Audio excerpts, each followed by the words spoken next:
Bloomberg Audio Studios. Podcasts, radio, news. You're listening to the Bloomberg Balance of Power podcast. Catch us live weekdays at noon Eastern on Apple CarPlay and Android Auto with the Bloomberg Business app. Listen on demand wherever you get your podcasts or watch us live on YouTube.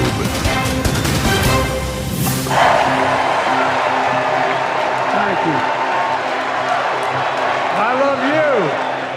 Day two of the convention. Delegates recovering from a very late night in that hall as Joe Biden delivered his address that went late, described as emotional. He did wipe a tear during a very long standing ovation. Kailey, that was the moment that many in this administration had been waiting for, and of course tease up Kamala Harris for her acceptance speech on Thursday night. Yeah, and of course, before we can get there, there's more speakers lined up this evening. We'll be hearing from both Obamas, former President Barack Obama, and his wife, the former First Lady Michelle Obama, and the second gentleman, Doug Emhoff, will be speaking here in Chicago at the United Center this evening. But at the same time, Kamala Harris and Tim Walz will actually not even be in the state of Illinois. They're heading to Milwaukee to Wisconsin and the Pfizer Forum, which, of course, was the scene of the Republican National Convention last month. Yeah, a little interesting bit of programming. They are spending every night in Chicago, but leaving town for this one, day two, with the theme, A Bold Vision for America's Future, as the Democratic Party tries to deliver the message that they're turning the page. Yeah, and the question is, to what extent will they have success doing so in this packed convention week? Bloomberg's Hadriana Lowenkron is here with us in Chicago, covering it all along with our wonderful team of Bloomberg reporters, and she's joining us now here on set. So obviously there is a lot of pomp and circumstance surrounding this. We will see that again this evening. What we will not see is Harris and Walz in the box where they were last night. Can you just walk us through the thinking of the campaign here to not be present on night two of the convention when so many members of the party are taking the floor to speak? Right, it does seem a little odd, especially when you compare things to, I was in the RNC in Milwaukee and Trump was there pretty much the whole week. But again, I think this really goes to the point where the Harris campaign really feels they are the underdog. They're not taking anything for granted. And so, yes, they are out campaigning. They were in Pennsylvania before the convention began. They're heading Milwaukee. They're hitting the swing states. And I think that also comes as, important to note that this comes as Trump will be doing a lot of counter programming this week, hitting several swing states and making a visit to the border in Arizona. So again, the Trump campaign is trying to make that contrast. So the Harris campaign is still saying here, we're traveling, we're hitting the swing states, we're not taking our voters for granted.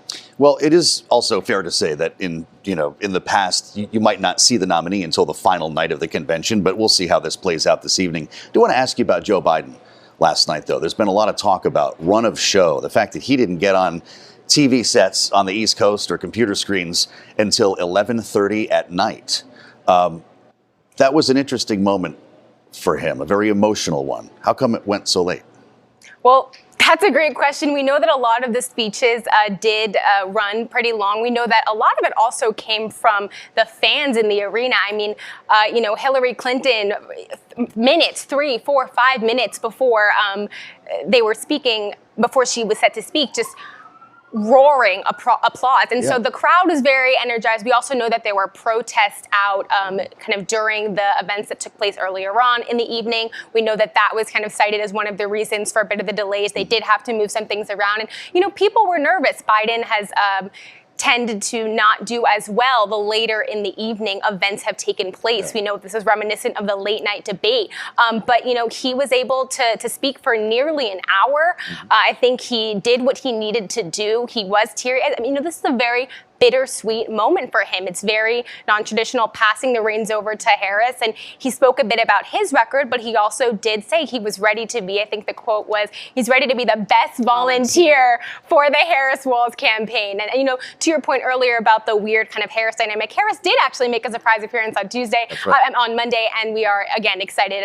Everyone is ready to see her on Thursday to formally accept the nomination. Well, when we think about Harris being in that room with President Biden speaking last night, someone who wasn't physically in the room, but very much it felt like the center point of the majority of the speeches is the former President Donald Trump. Joe Biden mentioned him by name probably dozens of times, realistically.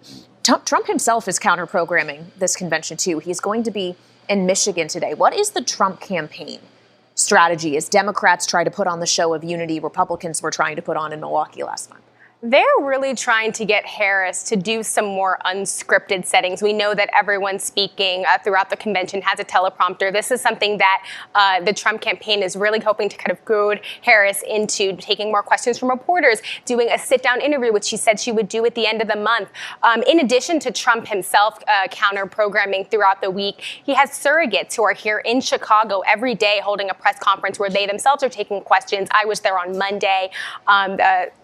And I think the important kind of contrast here is, again, they're trying to say they acknowledge the polling, that there has been a bump in enthusiasm. The campaign is saying they expected that. They think that a plateau has been reached. And now they're thinking the more that voters will get a chance to see Harris, the more that enthusiasm will wane. And they will start to, the Trump campaign will start to see those numbers go up. So they're hoping that the more opportunities there are for Harris to speak to the press, maybe trip up when discussing policy, that'll be the place where the Trump campaign then can jump in and make up some ground. We're going to be hearing from Donald Trump in Howell, Michigan, a little bit later on today, talking about crime. This is one of the issues, including the economy, a few others, the border, that poll really well for Republicans. This is a message that's been sticking here in a place like Chicago. Are you hearing about that from Democrats? Are they acknowledging this? Yes, excellent question. I mean, crime is definitely something that the Trump campaign is working. They're actually using it as a way to say this is their way to get women voters as well, which we know they are not having as much luck with compared to the Harris campaign. When asked just at the press conference the other day about appealing to women voters, they pointed to crime and they're focused on that, saying, well, women want to feel safe, they want a secure border.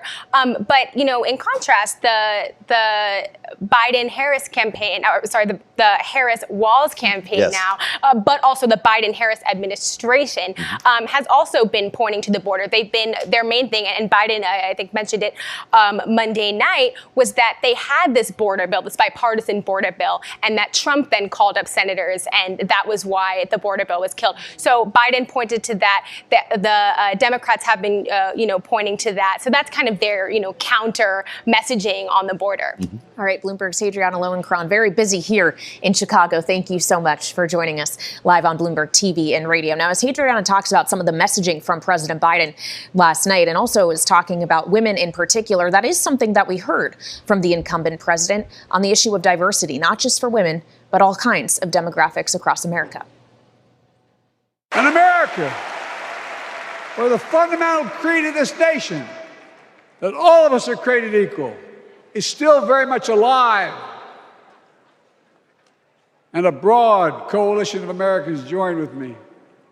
81 million voters voted for us. More than any time in all of history.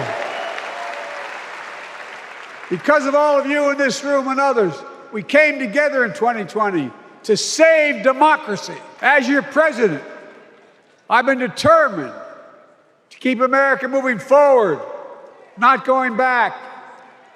To stand against hate and violence in all its forms, to be a nation where we not only live with but thrive on diversity, demonizing no one, leaving no one behind, and becoming the nation that we profess to be. For more on that message and this convention as a whole, we're joined now by Congresswoman Katherine Clark of Massachusetts, the House Minority Whip. She's here with us in our studios in Chicago. Congresswoman, thank you so much for being here. My pleasure. Of course, we heard the president last night referring to diversity, talking, as we heard many, about the big tent in the Democratic Party. It is literally your job in the House to bring all those diverse forces together to be singing the same song. Can you just walk us through what it was like within the membership of the House to line everybody up behind what is now the Harris campaign, not the Biden campaign? I have to say, out of all the tasks I've had as whip in the House for the Democratic Party, this was perhaps the easiest.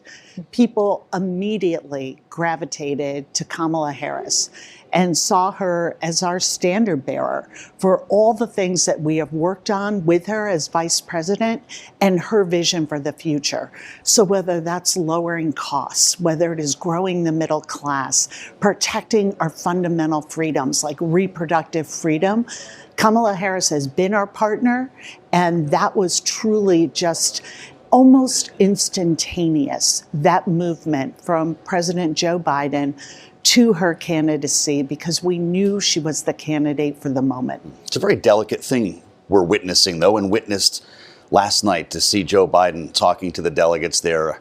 I know it went very late into the evening, but the people in the room weren't concerned about the time. Obviously, it had a rally feel to it, but there was a bittersweet, emotional feel to this. It happened so fast, Congresswoman. How does he feel when you talk to him? What kind of emotions was he experiencing? You know, I think we saw it on display, a true pride. And what has always been a hallmark for Joe Biden is his gratitude to be able to serve. What an incredible quality in a politician and a leader. And it is what has made him a transformative president. That idea that there is a bigger calling here, that the American people are always at the center of his work. And it's at the center of this extremely patriotic decision. And so last night, he deserved every minute of those accolades from the crowd, that genuine affection for him, respect for the job and his service. And we look across the aisle at Donald Trump, and you see the exact opposite. He says Democrats staged a coup. It's a 180 because he cannot fathom giving up power for something bigger than himself. That is where Donald Trump is. It is always about how he will benefit, not how the American people will, not how the Democratic Party that is based on values will. So I'm sure he is wrestling with this moment, calling it a coup because he cannot understand it, because he could never do what Joe Biden did. Well, Joe Biden has suggested his decision wasn't even as much about his ability to defeat Donald Trump, but instead the impact he could have, perhaps detrimentally, on House and Senate races and the ability for other Democrats to win. What has changed for the Democrats' odds of retaking the majority in the House since Harris assumed her role as the Democratic nominee? How many seats realistically do you think you can pick up? You know, I have always been bullish on the Democrats retaking the House because what we've seen are do nothing at best and real extremism that the American people are rejecting. And so what we're seeing is this incredible energy and momentum that we are going to turn into action. And in real time, that is meaning for our candidates have seen a surge in volunteers of small first-time donors. When you get that $10, $15, $20 donation, that's a vote.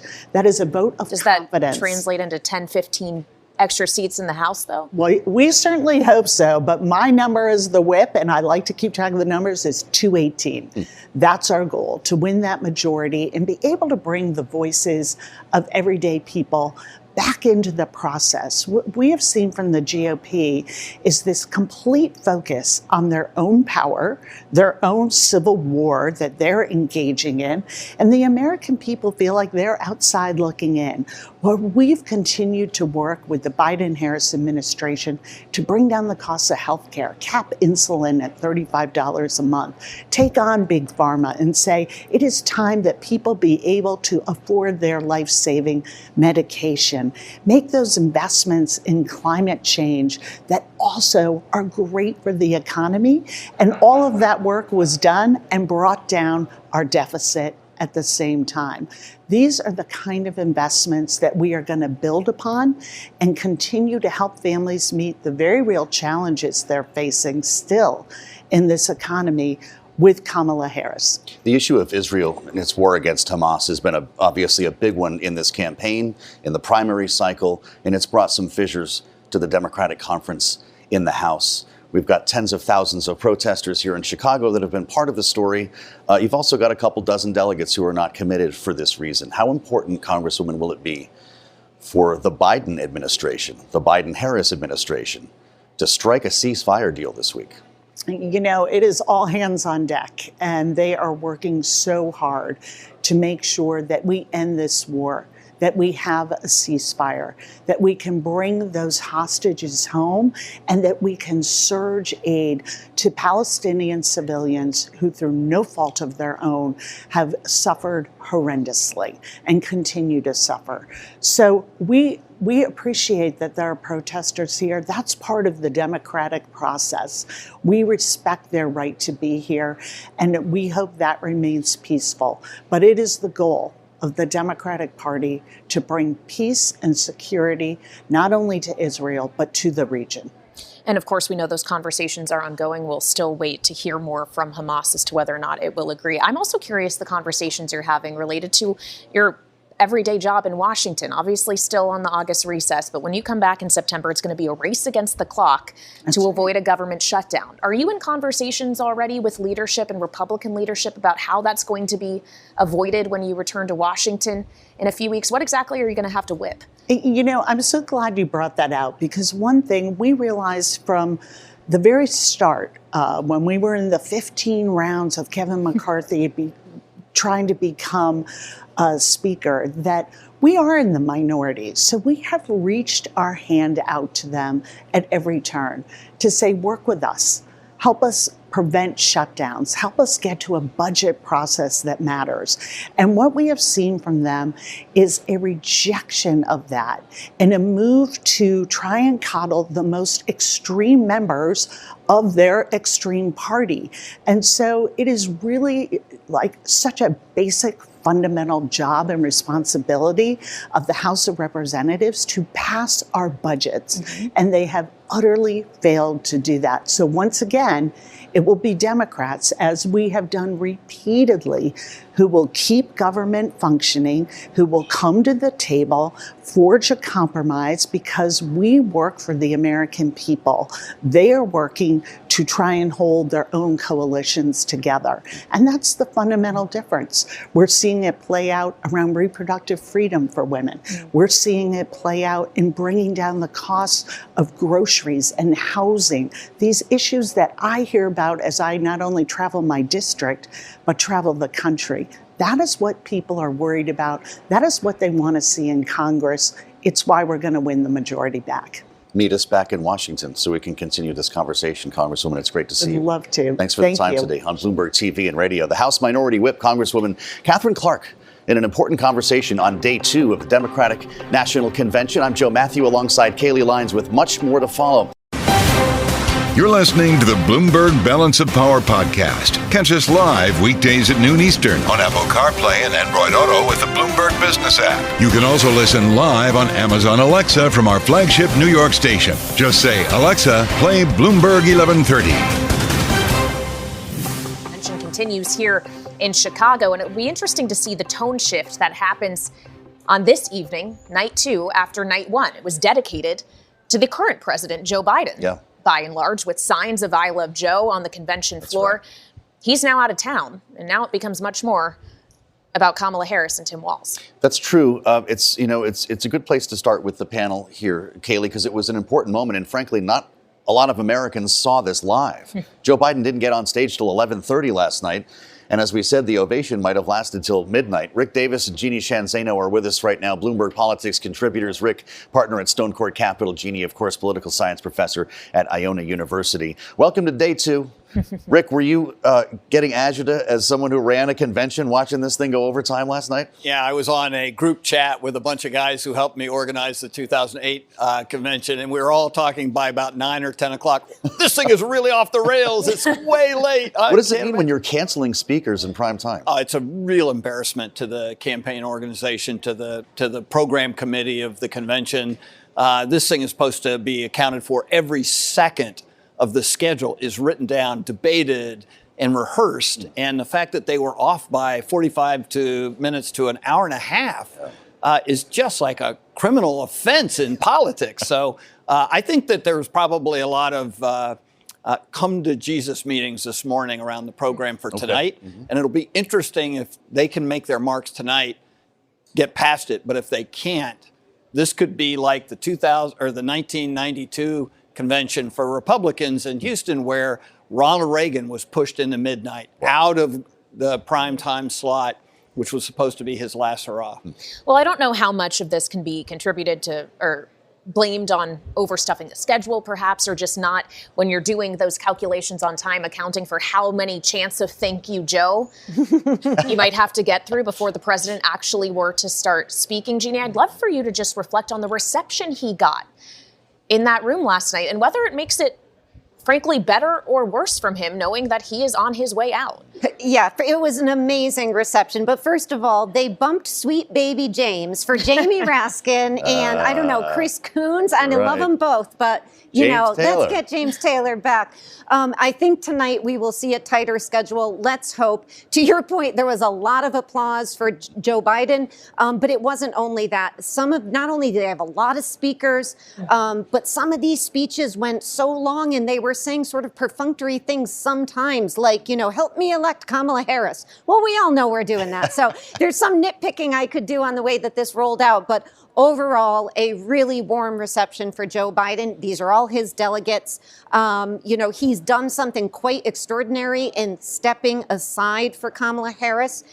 It was not the speech I thought I was going to get. I thought I was going to get more, here's what it's like to work with Kamala Harris. Versus here's what I've done. Here's who I am. And here's what I've done. But besides that, he's done an extraordinary thing. It was his moment. But you just see when she came out like a rock star last night, that's where the energy is. And I was saying to Rick earlier, imagine if that had been Joe Biden still at the top of the ticket Thursday night, the difference in terms of the reception. Boy, how true. A lot of things have changed. And one of the more enduring images of last evening beyond what Jeanne just described, Sean Fain, who runs the United Auto Workers, tearing his shirt open a la Hulk Hogan to show a T-shirt that says, Trump is a scab. And that apparently is going to be a refrain that we hear a lot in this campaign. Is it effective? Yeah, I don't think the ripping off the blue blazer to show a T-shirt intact was exactly the emotional Hulk Hogan moment. But there's only one Hulk Hogan. Look, I think that last night actually echoed all the basic themes of the Democratic Party. You had a lot about union labor, right? As if there is no other kind of labor in America but union labor. And I think that's a dangerous place for the Democrats to go, to say that it's only union labor that we speak to. Two, I thought that actually they did an amazing job talking about abortion, putting a public face on it. Republicans didn't talk about abortion at all at the Milwaukee convention, and you would have thought that was something that would get Republicans excited. So what we saw last night was the base politics. You know, what is going to get our people excited? Not a lot of crossover appeal there at all last night. Well, something else we heard a lot about, in addition to those themes, Rick, was Project 2025. We've heard a lot about this on the campaign trail thus far, but certainly it was a common theme in some of these convention speeches. Here's a little taste. Donald Trump appointed the Supreme Court justices who got us into this mess. His Project 2025 goes even further. Here's the thing. Trump and Vance simply don't believe in your freedom. While Trump falsely pleads ignorance of Project 2025, which in my opinion is Jim Crow 2.0, Kamala has been offering the American people enlightened proposals and visionary leadership. Donald Trump and the Republican friends, they not only can't think, they can't read very well. Seriously, think about it. Look at their Project 2025. Want to do away with the Department of Education. Rick, I want to come to you on this first, because obviously Donald Trump has now taken pains to distance himself from Project 2025. But given the messaging we're getting out of this convention, is it too late for him to create that separation, knowing many of the authors of this project do have close ties to him? Yeah, it's really quite a phenomenon, because you wouldn't think something like this would actually go mainstream, right? It's kind of a club issue, right? Yeah. Republicans and Democrats in high places talk about these policy things, and it very rarely seeps out into the electorate.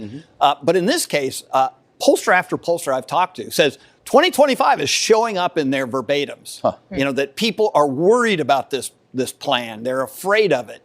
And they couldn't articulate anything that was in it, but they know it's a bad thing. And so it's actually become a mainstream issue. And I think by virtue of that, Trump's already behind the curve. And do you really want to debate 2025, a plan that people think is a negative plan? So I think that it's going to hurt Republicans. I wouldn't suggest that anybody invests heavily in that.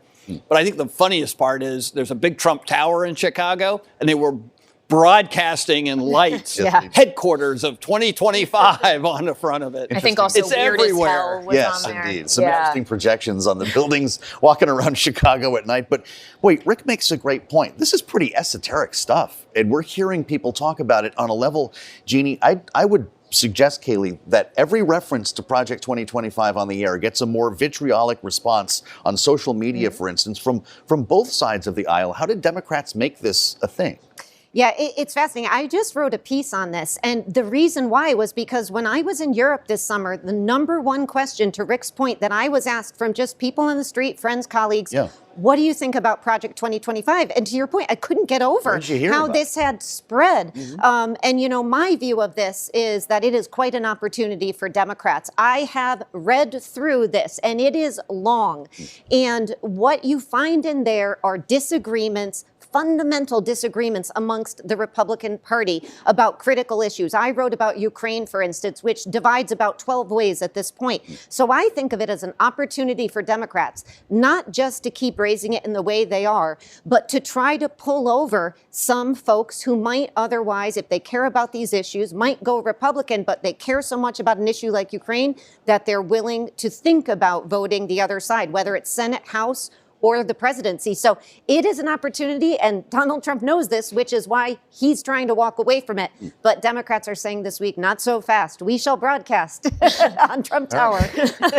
Well, Jeanne, as you talk about drawing people over, and I raised this conversation with another one of our Democratic strategists we speak to frequently, Kristen Hahn, yesterday, this notion that the people who are here in Chicago are the hardcore Democrats. They were going to vote for the Democratic ticket no matter who it was, if it was Biden or Harris. It is not their enthusiasm that you need. So as everybody comes in confident saying, look at how enthusiastic and energized we all are, those aren't the people you need energized, right? You need to reach out to the people who aren't making the trip to Chicago necessarily, who are still on the fence. Do Democrats risk being too celebratory this week and not doing enough reaching out to those who still may not have their minds made up? Absolutely. And this is where I felt so nitpicky last night because they were speaking, in my view, many of them. And I would put Alexandria Ocasio-Cortez as an exception to this. I think whatever you think of her, she gave a great speech, not substantive necessarily, but in terms of speaking to the audience at home. Because a lot of what happens is like we're watching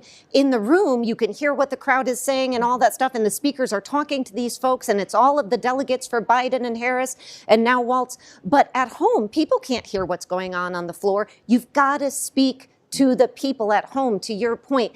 I didn't find that happened enough last night. I think that's why it dragged on and on and on. They've got to ride that applause, speak over it, and speak to the people at home. And they can't make this about an Acela corridor speech. It's got to be, we're in Chicago. It's got to be to the folks who are going to decide this thing, the independents, moderates in these 7 swing states. So I thought Alexandria Ocasio-Cortez, coach her, very very effective last night in terms of the way that they spoke. It's a good placement. Well, that's the crossover that you were talking about earlier. Rick, you've had to strike that balance. Tonight, it's Barack Obama, ironically, as I sit here with Rick Davis. Is he the one for that job? You know, probably not. And Monday nights are usually like that infernal speak. That's not a surprise. But I think tonight is a really important point that Jeannie's making. I think they really need to open it up. Remember, in 2020, Barack Obama leveled a heavy attack on Donald Trump as being, you know, the end of democracy. Yeah. And a lot of people at the time thought, wow, that's really over the top. I mean, like, this was quite a leveling of an attack on him. And the question for me tonight is, does he reprise his role as a attack dog on Donald Trump, the visionary who has been there, done that, and can, you know, sort of guide the American public, this group that's still trying to make up its mind, who will determine the outcome of the election, not the people in that convention hall. And how will he speak to them about the perils of Donald Trump? What's interesting is that as he speaks, as Michelle Obama speaks, as the second gentleman speaks, Kamala Harris and Tim Walz will not actually be in the convention hall to hear it. They will kind of be counter-programming as they also speak in prime time at a rally in Milwaukee, Wisconsin. If you were running this campaign, Rick, would you not have staggered these events so you get the coverage of the rally in the afternoon and then you get the primetime network coverage of the speeches? What do you make of this call? I think this is really strange. You're counter-programming. That means you don't like the programming in your hall, so you're going somewhere else to get it. That's usually what Republicans do at a convention for Democrats. And it's a crowd event. 18,000 people are going to fill that stadium in Milwaukee, just like the Republican convention. And I think it's a very strange thing. Bad use of money, right? You got a convention hall full of people. You want to go talk to somebody. There they are, right across the river. But the bottom line is she's going to get a moment of her time tonight without actually being in the convention hall. And that's unusual, and I can see the value of that. She's still trying to introduce herself to the American public. And this way, she gets to talk to the people Jeannie's talking about, the undecided voters in a targeted state. Well, to Kailey's point, she's supposed to talk at 9 p.m. Eastern. Who are we watching tonight? We're going to split that screen, Joe, Matthew. I think it's very strange. Like, it would have made total sense if it was in the afternoon, or maybe on Friday. She leaves Thursday, goes there. She does need to be in Wisconsin, obviously. She needs to be making these speeches. She needs to take it to Donald Trump. Nothing drives him crazy like her getting a crowd where he just had his convention. But the timing is very, very odd. And the fact that her husband is speaking here, that, you've got the former president, it's strange. Now, do you think maybe they changed the time? I don't know how, but at this point, it's a strange way to schedule things is all I can say. Unless they're counting on the schedule here running late. Perhaps all the primetime speeches won't actually conflict. Breakfast with Obama. Who knows? Rick Davis and Jeanne Zaino here for breakfast, lunch, and dinner with us. Basically, we are all spending all of our time together here in Chicago as we broadcast live from. You're listening to the Bloomberg Balance of Power podcast. Catch us live weekdays at noon Eastern on Apple CarPlay and Android Auto with the Bloomberg Business app. Listen on demand wherever you get your podcasts or watch us live on YouTube. Day 2, which is also night 2, which, of course, is when we're going to hear from former President Barack Obama, the former First Lady Michelle Obama, and the current second gentleman of the United States, Doug Emhoff, who will be headlining tonight after the headliner of the first night, the President of the United States, Joe Biden, who has now left town and is on vacation in California. Yeah, Joe Biden has left the building. It went late last night. He left the city and the state as well, Kailey, to allow the proceedings now to begin in a windup that will bring Kamala Harris Thursday night to her acceptance speech, her formal acceptance speech. Barack Obama will be holding forth later, the former president, who might have some stern words for Donald Trump, by the way, counter-programming this convention throughout the week. Today, he is back in Michigan, something that we'll be talking about later. He's got an event on crime, of course, with Chicago in mind. Yeah, something the Republicans are hitting very hard, but Democrats were taking a fair number of shots at their own about the Republican Party in general, and specifically the former president. We got a lot of those from President Biden last night, including some pretty powerful, emotional words about what Donald Trump has said about veterans. Guess who doesn't get it and doesn't respect our veterans? We know from his own chief of staff, the four-star General John Kelly, that Trump, when in Europe, would not go to the grave sites in France. The brave service members who gave their lives to this country. He called them suckers and losers. Who in the hell does he think he is? Who does he think he is? There's no words for a person. They are not the words of a person not worthy of being commander-in-chief, period. Not then, not now, and not ever. I mean that. I mean that from the bottom of my heart. President Biden last evening in one of the more dramatic moments of his address, and it's where we start our conversation now with Congressman Seth Moulton, the Democrat from Massachusetts, has arrived in Chicago. And of course, if you've been with us before, you're aware of his time as a Marine combat veteran serving 4 tours in Iraq. So a unique perspective that we always enjoy sharing, Congressman. It's great to see you in Chicago. Thanks for being here. Yeah. This clearly made Joe Biden angry. How does it make you feel? Well, I mean, we all know how important Beau Biden's service is to Joe Biden as a father, as a commander-in-chief, as an American. And it is really remarkable that you have a major party candidate in Donald Trump who just truly hates veterans. And that's not an exaggeration. He has shown time and time and again. He's called us losers and suckers. In other words, losers for signing up, suckers if you get killed.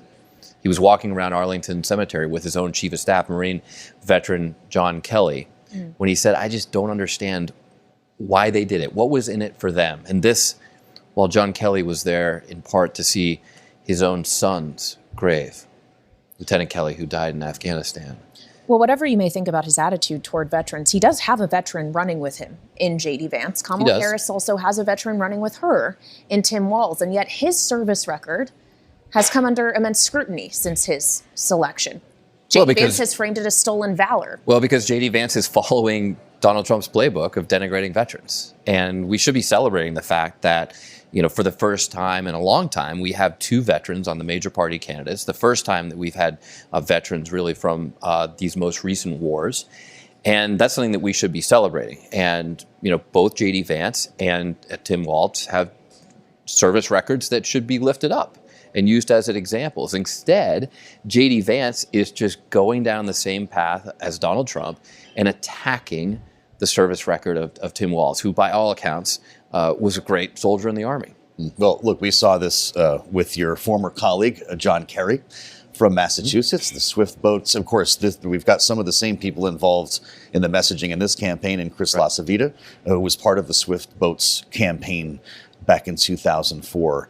I was compelled by Mark Kelly's response to all of this. He clearly was not happy with this stolen valor accusation, but he said both of you should be thanked for your service. J.D. Vance That's right. and Tim Walz. Is that the way we should approach it? Exactly. And that's what I just said. I mean, we should be lifting up the fact that both of them have served the country in different and important ways. And, what veterans really hate is other veterans who misrepresent their service, who make their record out to be more than it is. And that fundamentally is what J.D. Vance is trying to accuse Tim Walz of, but it just doesn't hold water. It doesn't hold water at all. And it's not really the way that veterans respect each other. Serving in Congress, I have a lot of veterans on the other side of the aisle that I disagree with on a lot of policy issues, and yet they're often the first people I go to work with. Like if I have to do, work on a piece of bipartisan legislation, like the 988 National Mental Health Hotline. Now it's part of the Veterans Crisis Line as well. I co-authored that bill with an Air Force veteran from Utah. There are a lot of issues we disagreed on, but he was one of the first people I went to work with on that legislation because I knew as a result of our shared service, we had something in common. We had some trust that we shared, some common experience, even though we did very different things. As an infantry officer in the Marines, as a world record holding pilot in the Air Force. So, Chris Stewart was an amazing partner, in many ways much more distinguished military record than mine. I'm not in the Guinness Book of World Records for anything from my time in the Marines. But the point is that we found that common ground, and you would like to see that happening on the presidential stage. But of course, J.D. Vance is just going down in the gutter with Donald Trump. He's much more interested in following Donald Trump's playbook than upholding the values that he should have learned in the Marines. Well, Congressman, obviously we thank you for your service and all those who have served or are currently serving. And in recent weeks, Joe and I have had to ask some pretty tough questions about those who are currently serving and whether or not they may have to become active in combat in the Middle East once again, as we cast an eye on Iran, which still has yet to retaliate against Israel, and wait for progress on a potential ceasefire between Israel and Hamas. That, of course, is something Joe Biden wants to achieve with the remaining time as president. He spoke about that on the convention floor last night. Just take a listen briefly to his words. And we'll keep working to bring hostages home and end the war in Gaza and bring peace and security to the Middle East. We're working around the clock, my Secretary of State, to prevent a wider war and reunite hostages with their families and surge humanitarian health and food assistance into Gaza now. To end the civilian suffering of the Palestinian people. And finally deliver a ceasefire and end this war. Now, Israel, of course, has accepted this bridge ceasefire proposal from the U.S. Hamas at this time has not. Are you confident that it can be done, or are you still worried that potentially the U.S. could get involved in a deeper conflict in the Middle East? No, look, I'm very concerned. And it is, let's just be clear, not in our national security interest to be drawn into another massive war in the Middle East. It's not in our interest in terms of our big picture problems around the globe, like focusing on China, where the real focus should be for U.S. national security right now. Of course, there's already a hot war in Ukraine that could spill over into Europe. The last thing we need is to get bogged down in the Middle East. That would be a gift to Xi Jinping in China and Vladimir Putin in Europe. We also want to make sure, by the way, that in the Middle East, we reach a resolution that enables us to truly have peace for Israelis and Palestinians. And we should agree on some common points here. First of all, Israel needs to not just end this war, but actually win it, actually defeat Hamas. You can't have a terrorist organization running Gaza. But they need to do that in a way that has a political endgame that both sides can buy into, that can truly bring peace. Prime Minister Netanyahu hasn't articulated that yet. So this is a complicated situation in some ways because the players have made it so complicated. But it shouldn't be, we should be able to find a lot of common ground here. Let's defeat Hamas. Let's stop killing civilians. Let's have a durable peace plan that is politically acceptable to both Palestinians and Israelis. And ultimately, that not only brings peace to the Middle East, it makes sure that the United States doesn't have to have troops on the ground. Well, there is a fear, if not an expectation, that Iran is going to retaliate militarily against Israel for the killings of the leader of Hamas and the official from Hezbollah. That means that once again, after what we saw in April, American airmen, sailors could actually be in direct head-to-head combat, essentially, knocking down missiles out of the air, shooting at drones. We're getting very close to a direct engagement in that world with Iran. How nervous does that make you? That's right. And, you know, the Republicans have attacked President Biden for trying to de-escalate the situation. Let me just be clear. De-escalating the situation is exactly in our interests right now because we do not want to be in a shooting war with Iran. We do not want to be putting U.S. lives at risk here. Now, does Iran need to be deterred from further action? Yes, absolutely. But this is a complex negotiation going on here, and we want to have fundamentally peace between Israelis and Palestinians so that Iran doesn't have the motive to continue these attacks. Let's also not forget that Israel has a serious problem on its northern border with Hezbollah. Yeah. And I think that's a particularly complex situation. There's not an easy answer there. Israel has already seen 100,000 of its citizens displaced. They need to be able to go back to their homes in peace. So, you know, there's a reason why the United States is having a role in the peace process here and why we're trying to stay out of a direct conflict that would fundamentally draw us into a war. Congressman, it's great to have your expertise as a member of the Armed Services Committee, of course, given your own experience in the region. Congressman Seth Moulton of Massachusetts, enjoy your time in Chicago, sir. We appreciate having you.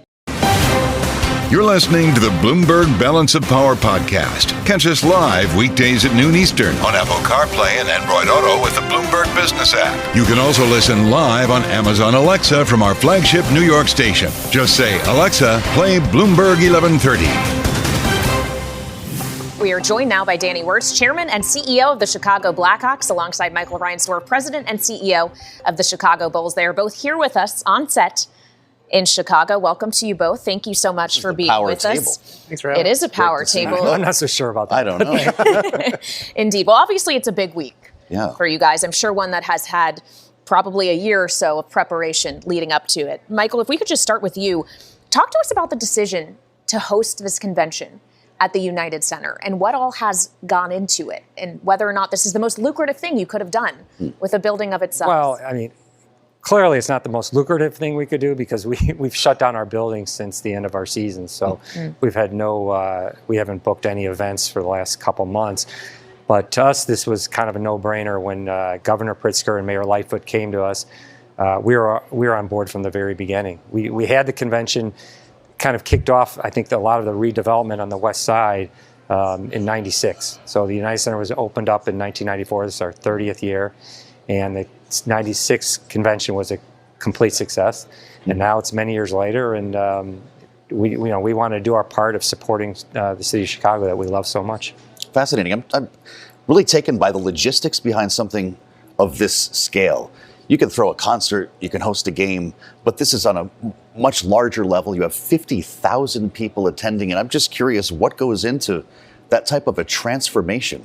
Tremendous planning, and the good thing is our team kind of at the United Center are used to these, 150 nights a year working games, concerts, etc., big events like All-Star games, but this is another level, and I know our team at the United Center kind of like the challenge of really rising to the occasion. And then, of course, it's partnerships with all the city agencies and all the people that have to make it all work, and it's an impressive experience to go walk through, and just walking through last night and seeing all the pieces come together to make the event work. Is it public service, though? Also, Kailey references the fact that you could be making a lot more money doing something else. Yeah, I think it's kind of in our DNA to step up and to do the right thing for the city, because when the city does well, we do well as a business, and these conventions are big opportunities to put the spotlight on our great city, to showcase what we do so well, and to bring people and bring business to Chicago. Well, as we think about the work you're doing in Chicago, obviously you announced a few weeks ago, as Tyler mentioned, the 1901 project. You're investing more than $7 billion to revamp basically the area that surrounds the United Center. How do you fund that, as we're having a conversation here about money? Well, we're going to fund it privately. We're lucky because the United Center is kind of the anchor tenant. So we have a chance to redevelop the land, the parking lots. So when we opened the building, we had 6,000 parking spaces available, and we didn't want to make it a sea of parking. But what happened was a lot of people bought parking, vacant lots, and made additional parking. So we actually became kind of a sea of parking, and now we have this opportunity to reimagine this neighborhood. Danny and I have talked, this is not an entertainment district that you see in a lot of other cities with their buildings, their arenas and stadiums. This is an opportunity to do something different for the West Side. So it will be privately financed, and we're talking a lot of development, whether we're building a music hall, we're building hotels, affordable housing, open park space. I mean, it's kind of like Chicago's West Side. It's their time. It's our time. There's a big conversation about crime in this campaign that you hear a lot about, I'm sure. The former president, Donald Trump, has been criticizing Chicago, using crime statistics in some of his speeches, and we have to acknowledge the reality of the matter. But when you consider an investment of that scale and you look at the geography, is it you build it and they will come? Well, the timing is what I'm curious about, considering the backdrop of your investment here when it comes to crime in Chicago. Well, we have a long-term view.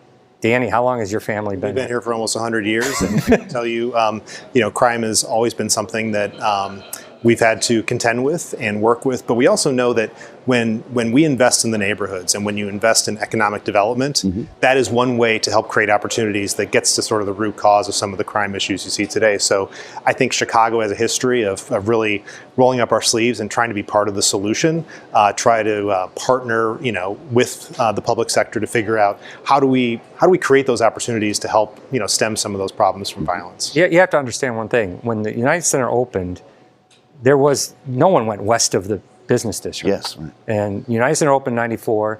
Mayor Daley wanted to bring the convention to, make up for what happened in 68. 96 convention went off perfectly.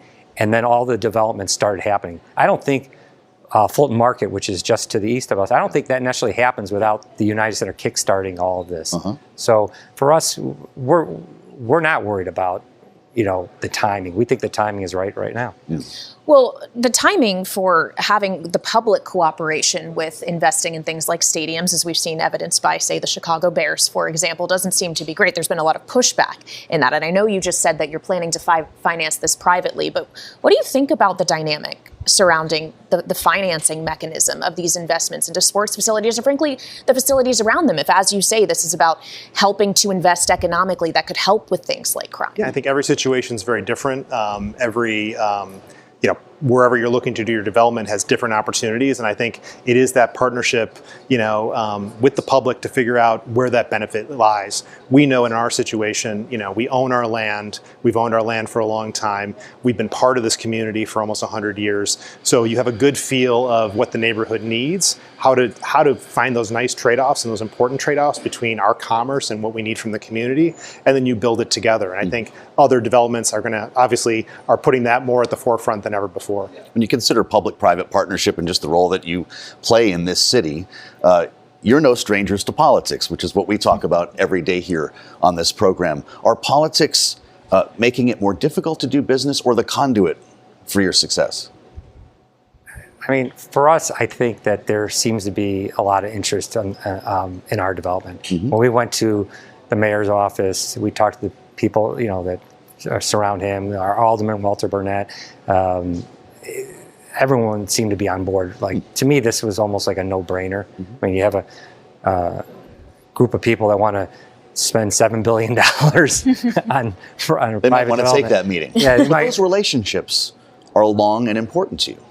Of course. I mean, we have, we have friendships going back many, many years. Now we have a new mayor here who just became mayor last year, and we're developing a relationship with him. But like I said earlier, our families go back a long, long time, and we're about Chicago, not about the politics. Yeah. It's what can we do to make Chicago a better place? Well, a lot of the politics today, or at least the political issues that seem to be dominating the narrative, certainly we're seeing this week and in this election, surround the economy as well. We've seen such a change in the economy over the last 4 years from the pandemic, which obviously shut down facilities like the United Center for an extended period of time, to this resurgence in demand for that experience economy. People wanted to go to live events like sports games and concerts. Now we're all asking this question of whether or not the softening is finally upon us in the labor market and potentially in consumption as a result. Are you seeing any signs of that, in a waning of demand, or is there still demand to go I think for do expensive things in person? For sports and entertainment, I think it seems like every year is bigger than the last year. I think we had a record year for other events outside of our two teams last season. We obviously hear across the board, Lollapalooza had record attendance this year for live music and festivals. So again, I think that desire to be connected, that desire for experience, and people willing to pay for it is still there. So at least in that part of the business, for sure, we see some nice tailwinds. Whereas other parts of the business, we definitely see some of those. I think it's helped that in the music industry changed so much over the years that before putting out albums was where you made the money.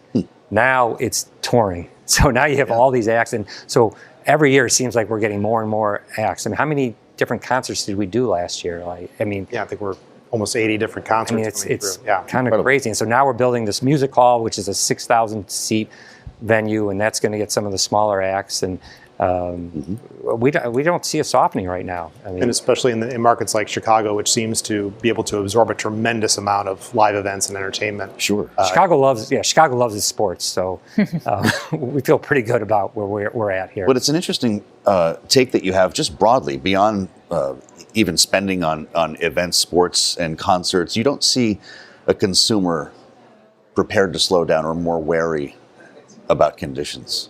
I think what we see is that you better make sure that you are delivering a special experience. From the time that someone gets into their car or takes the train or takes their ride sharing to, parking the car, going into the building, getting their food, getting their drinks, we better make sure that it is a top quality experience. And that's some of the biggest challenges we have, because we don't control the traffic. Right. We don't control certain things. We don't control when it's a blizzard in the middle of winter. Probably one of the great things about this DNC is that it's in the summer, right? Not here in the winter. I have to say the weather right now is certainly preferable to we ordered it up for you guys. Yeah. Thank you. I want to ask as well, because something we just saw happen in Washington last year was the purchase of a sports team for a pretty rich valuation in the Commanders. We've seen the valuations seem to go up in general, and I wonder if you think this is something that is sustainable, how you're considering your own valuation for the Blackhawks at this time, if you've been having any conversations with private equity about these kind of things. Can you just shed some light on that, Danny? I'm fourth generation owner of our family. I think one of the longest contiguous owners of a major sports franchise in all of sports. And for us, it's something we just hold really dear to our family. So we're sort of in a very unique situation from an ownership standpoint, which of course, the interests in these very coveted licenses are driving those values up. So we love the valuation, but it doesn't necessarily change our strategy to continue to hold and develop and grow our family asset for another few generations. And what about for the Bulls? For the Bulls, I mean, we're the Chicago Bulls. Why would we want to get out of being part of the Chicago Bulls? I mean, we were probably the first global sports franchise in the world, thanks to Michael Jordan. Right. And so for our family and for our investors, our partners, we're not interested in being a seller. Is it nice that the valuations of these teams are going up? Sure, but at the same time, we're not going to realize any of that because the Bulls aren't going anywhere. Well, we have another big sports deal in Washington, D.C., and that was Ted Leonsis' teams deciding to stay in Washington and a massive deal to kind of rebuild the neighborhood. Yeah. He talked to us about the challenges of moving buildings, changing spaces that allow people to flow into a new area that they might not be going to otherwise. You're facing something similar here when you've got a river in the way. You've got a couple of things. How do you envision this project in Western Chicago in a way that will actually bring the flow of people to your So events? I actually think the hardest part was 30 years ago, as Michael said, crossing that threshold to come to the West Side to see an event. And, over 70 years, people got used to coming to the Chicago Stadium, but it didn't offer a lot on the way. Where we're at now, the growth happening on the west side of Chicago is tremendous. Fulton Market is the most explosive neighborhood in the city of Chicago. That's right at our doorstep. The growth of the Illinois Medical District just south of us. So there's momentum here, and there's a lot of other things happening around this development that I think gave us the confidence that the energy is coming and the energy's here. And the infrastructure's in place. The infrastructure. And now that's an area where I think the city is very interested in really understanding what the infrastructure needs are to make sure we can continue to bring people here through the various forms of transportation, that we have all the things we need for this to be, a continued vibrant neighborhood. What a treat to have this much time. Thank you both for being so generous. A great conversation here. Thank you. Yeah. This is why we came to Chicago. That's right. Danny Wirtz, Michael Reinsdorf, great to see both of you, and thank you for being with us on Balance of Power. Thanks for listening to the Balance of Power podcast. Make sure to subscribe if you haven't already at Apple, Spotify, or wherever you get your podcasts. And you can find us live every weekday from Washington, D.C. at noontime Eastern at Bloomberg.com.